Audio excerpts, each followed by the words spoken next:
di Nusantara ini seakan tak ada habisnya, termasuk di dalamnya Karomah Wali Songo yang menyertainya dan pertempuran Sunan Kalijaga dan Prabu Siliwangi sejatinya bermula dari niat baik Sunan Gunung Jati yang ingin mengislamkan Prabu Siliwangi. Pertempuran ini menjadi salah satu kisah Sunan Kalijaga dan Nyi Roro Kidul, serta pembuktian dari Karomah Seng Sunan yang tidak ada hentinya. Awal mulanya, Sunan Kalijaga bertemu dengan Dewi Nawang Wulan atau yang sekarang dikenal dengan Nyi Roro Kidul Seng penguasa pantai selatan. Pertemuan ini pun berujung pertempuran, sedangkan pertempuran ini merupakan perang lanjutan dari perang saudara antara Sunan Gunung Jati dan Prabu Siliwangi. Dewi Nawang Wulan sendiri merupakan anak dari Prabu Siliwangi. Dalam perang ini Pangeran Arya Kemuning, Dewi Nyimas Gandasari dan Nyimas Roro Kencono Wungu ditugaskan dari Keraton Cirebon untuk mengalahkan kesaktian Prabu Siliwangi. Namun sepertinya sulit karena Prabu Siliwangi bukan hanya sakti, bahkan ia sangat ahli dalam hal strategi perang. Dengan mudahnya utusan dari Cirebon dikalahkan, yang akhirnya menimbulkan pertempuran Sunan Kalijaga dan Prabu Siliwangi.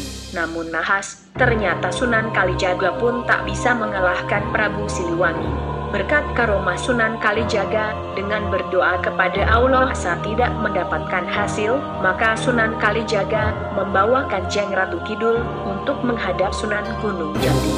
Di hadapan Sunan Gunung Jati, Ratu Kidul merasa malu karena dia tahu bahwa Seng Sunan pasti bisa membaca pikirannya. Wahai putri Prabu Siliwangi, hanya engkaulah yang mampu mengalahkan kesaktian ayahmu, maka dengan segala hormat pinjamkanlah Kalijaga tombak pusakamu yang bernama Tombak Karareksa, kata Kanjeng Sunan Gunung Jati pada Nyi Roro Kidul. Permintaan Sunan Gunung Jati ini bukannya ditolak oleh Nyi Roro Kidul, namun karena sebuah alasan bahwa pusaka suaminya. Dengan tertawa kecil, Sunan Gunung Jati pun berkata pada Sunan Kalijaga, wahai Rai Kalijaga, sesungguhnya tiada yang lebih mulia kecuali berpegang pada keagungan syiar Islam. Nikahlah dengannya, Ratu Kidul, atas nama Islam dan bukan karena nafsu. Kepatuhan seorang murid dengan ibunya tampak dalam peristiwa ini, di mana Sunan Kalijaga menyetujui apa yang dikatakan sang guru itu. Namun Nyi Roro Kidul justru tak setuju karena dia tidak mau dinikahi oleh orang yang tidak mencintainya dan masih mempertanyakan kesetiaan Sunan Kalijaga padanya. Nyi Roro Kidul pun mencoba menguji kesetiaan Sunan Kalijaga. Nyi Roro Kidul pun meminta Sunan Kalijaga untuk mencarikannya tasbih kecubung wulung yang didapatkan dari Laut Merah.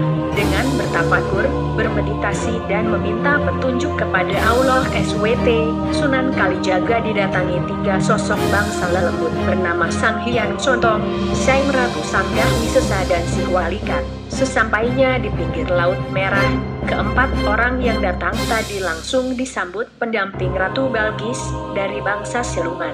Dan atas izin Seng Ratu Agung Balkis, diberikanlah Sunan Kalijaga satu buah Nur Sulaiman AS berwujud peti ukir dari alam azrak yang di dalamnya terdapat tasbih wulung berbahan batu kecubung ciong. Mendapatkan tasbih itu serta merta Kalijaga pulang dan menemui Sunan Gunung Jati dan juga Nyi Roro Kidul. Pertempuran Sunan Kalijaga dan Prabu Siliwangi harus segera dimulai secepatnya setelah mendapatkan pusaka Tombak Karareksa. Dengan diiringi 40 orang dari Kaputren Pakuwati, rombongan Kanjeng Sunan Kalijaga mulai berangkat menuju Laut Selatan. Ternyata perjalanan mereka sudah lebih dulu diketahui oleh Kanjeng Nyai Ratu Kidul, yang dengan riangnya mempersiapkan segala hiasan dan pernak-pernik untuk menyambut kedatangan kekasihnya. Kekalahan Prabu Siliwangi menikahlah keduanya, hingga akhirnya Sunan Kalijaga mendapatkan pusaka Tombak Karareksa. Sesaat setelah menikah, pertempuran Sunan Kalijaga dan Prabu Siliwangi tak bisa dihindari lagi. Pusaka Karareksa langsung diserahkan kepada gurunya Sunan Gunung Jati. Lalu pusaka itu oleh sang guru ditambahi satu tombak di atasnya, ditancapkan satu tombak. Sehingga pusaka Karareksa yang tadinya mempunyai 7 cabang dan 1 jalur runcing di samping, menjadi 9 cabang dan oleh Kanjeng Sunan Gunung Jati, tombak Karareksa, diberi nama baru dengan sebutan Pusaka Agung Buana Tombak Nirwana Cakralangit. Selama pukul 7 malam berturut-turut, pertempuran Sunan Kalijaga dan Prabu Siliwangi terjadi. Setelah mengalahkan Prabu Siliwangi, senjata tombak Cakralangit dikembalikan ke Keraton Pantai Selatan dan hingga kini masih ada. Legenda kisah asmara Kanjeng Sunan Kalijaga dan Ratu Pantai Selatan di tahun 1400 adalah puncak di mana ada dua aliran yang berbeda di masyarakat, yaitu aliran Islam dan Hindustani. Pada waktu itu Prabu Galuh Pajajaran yang dipimpin oleh Raja Sakti Mandraguna Prabu Siliwangi tidak berkehendak untuk diislamkan oleh Kanjeng Syekh Syarif Hidayatullah. Hal inilah yang menimbulkan perang saudara di antara kedua belah pihak dengan kalahnya pasukan Cirebon. Kanjeng Sunan Kalijaga pada akhirnya diutus untuk melawan kesaktian Prabu Siliwangi, tetapi lagi-lagi utusan Cirebon tak dapat menaklukkannya. Dengan memohon panduan pada Allah SWT, Kanjeng Sunan Gunung Jati mengutus kembali Rai Kalijaga untuk meminjam pusaka sakti Ratu Kidul Dewi Nawang Wulan berbentuk tombak Karareksa. Berangkatlah Seng Kalijaga dan sesampainya di Laut Pantai Selatan, beliau ditolak mentah-mentah oleh Ibu Ratu Kidul dengan argumen tak membawa bukti atau surat utusan dari Kanjeng Sunan Gunung Jati. Disinilah kejelian Ratu Kidul, walau sebenarnya beliau telah lama menyimpan hati pada Kanjeng Sunan Kalijaga. Wahai Kisanak, pulanglah terkecuali kau mempertemukan saya dengan Raja Panatagama sebutan buat Raja Cirebon. Lantaran terasa tak memperoleh hasil, jadi Kanjeng Sunan Kalijaga sangat terpaksa membawa Kanjeng Ratu Kidul untuk menghadap Kanjeng Sunan Gunung Jati. Sesampainya tiba di kota Cirebon, Kanjeng Sunan Gunung Jati menyambutnya dengan tersenyum. Sipul melihat Kanjeng Sunan Gunung Jati tersenyum, wajah Ibu Ratu Kidul menjadi memerah. Beliau sangatlah malu serta takut lantaran Seng Sunan dapat membaca pikirannya. Lihat Kanjeng Sunan Gunung Jati tersenyum. Ibu Ratu Kidul segera sesampainya di dalam kaputren, Sunan Gunung Jati segera memanggil Kanjeng Ratu Kidul atau Dewi Nawang Wulan, putri Prabu Siliwangi, dari istri kedua, Ratu Palaga Inggris. Sesampainya di dalam kaputren, Sunan Gunung Jati segera memanggil Kanjeng Ratu Kidul atau Dewi Nawang Wulan, putri Prabu Siliwangi, dari istri kedua, Ratu Palaga Inggris. Wahai putri Prabu Siliwangi, cuma dikau yang dapat menaklukkan kesaktian ayahandamu. Pinjamkanlah Kalijaga pusakamu yang bernama tombak Karareksa. Jelaskan Kanjeng Sunan Gunung Jati kepada Ratu Kidul. Ampun Gusti Susuhunan Panatagama, saya cuma memberi pusaka itu pada suamiku kelak, kata Ibu Ratu Kidul. Dengan tertawa kecil, Sunan Gunung Jati segera berujar pada Kanjeng Sunan Kalijaga, wahai Rai Kalijaga, sebenarnya tidak ada yang lebih mulia terkecuali berdasar pada keagungan syiar Islam. Nikahlah dengannya, Ratu Kidul, atas nama Islam serta bukanlah lantaran nafsu. Dengan ketulusan hati Kanjeng Sunan Kalijaga, beliau menerimanya dengan kepatuhan seseorang murid atas perintah gurunya. Tetapi, untuk Ibu Ratu Kidul yang sering mempermainkan idamannya, beliau tak lantas langsung menerima kesetiaan Kanjeng Sunan Kalijaga. Walaupun dalam hatinya waktu itu penuh dengan bunga cinta, beliau mencoba untuk menjadi kekasihnya terlebih dulu. Ampun Gusti Panatagama, untuk beberapa penghuni Laut Selatan, sangatlah pantang terima seseorang suami tidak ada satu ikatan batin. Saya cuma mau calon suamiku memberi satu masa lalu di hari pernikahannya kelak, berbentuk tasbih kejubung wulu yang datang dari Laut Merah. Selepas hasrat Ratu Kidul terpenuhi, Sunan Gunung Jati segera mengutus Kanjeng Sunan Kalijaga untuk mencari apa yang menjadi syarat dari Kanjeng Ratu Kidul. Lantas Seng Sunan mohon undur diri untuk melakukan tugasnya. Beliau segera pergi ke Gunung Ciremai, menggerakkan tafakur serta minta perlindungan pada Allah SWT. Pada malam keempat, Kanjeng Sunan mendapat sebuah isyarat yang tidak diketahui pasti dari mana datangnya, yang menyampaikan bahwa akan tiba seorang yang menuntut untuk temukan di mana tasbih Gunung Kecubung berada.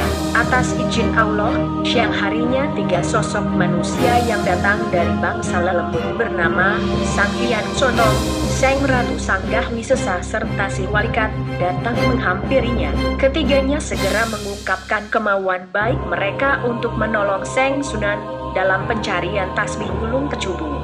Jadi diajaknya Seng Sunan dengan pengetahuan aji sabta gelap gulita, pengetahuan menghilang bangsa lelembut. Sesampainya di tepi Laut Merah, keempat orang yang baru saja datang tadi segera disambut oleh Pangeran Sulaiman Gaib, pendamping Ratu Bilqis dari bangsa Sulaiman. Dengan kemurahan hati Seng Pangeran, seluruhnya diajaknya masuk ke Keraton Bagaskara, bawah laut sisi utara Irak, serta atas izin Seng Ratu Agung Bilqis, diberikanlah Kanjeng Sunan Kalijaga satu buah Nur Sulaiman AS, berwujud peti ukir, dari alam azrak yang di dalamnya ada tasbih Gunung Kecubung, dari bahan batu kecubung ciong.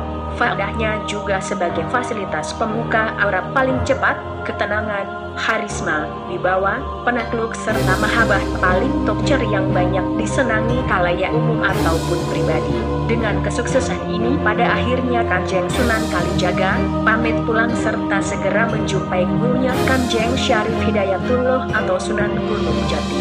Dengan rasa sukaria Kanjeng Sunan Gunung Jati segera memerintahkan Rai Kalijaga untuk secepat-cepatnya menjumpai Ratu Kidul Nawang Wulan, hingga dengan perkalian mereka berdua bakal lebih gampang untuk mengalahkan Raja Munding Wangi, bergelar Prabu Siliwangi Galuh. Dengan ditemani 40 orang dari Kaputren Pakungwati, rombongan Kanjeng Sunan Kalijaga mulai pergi menuju Laut Selatan.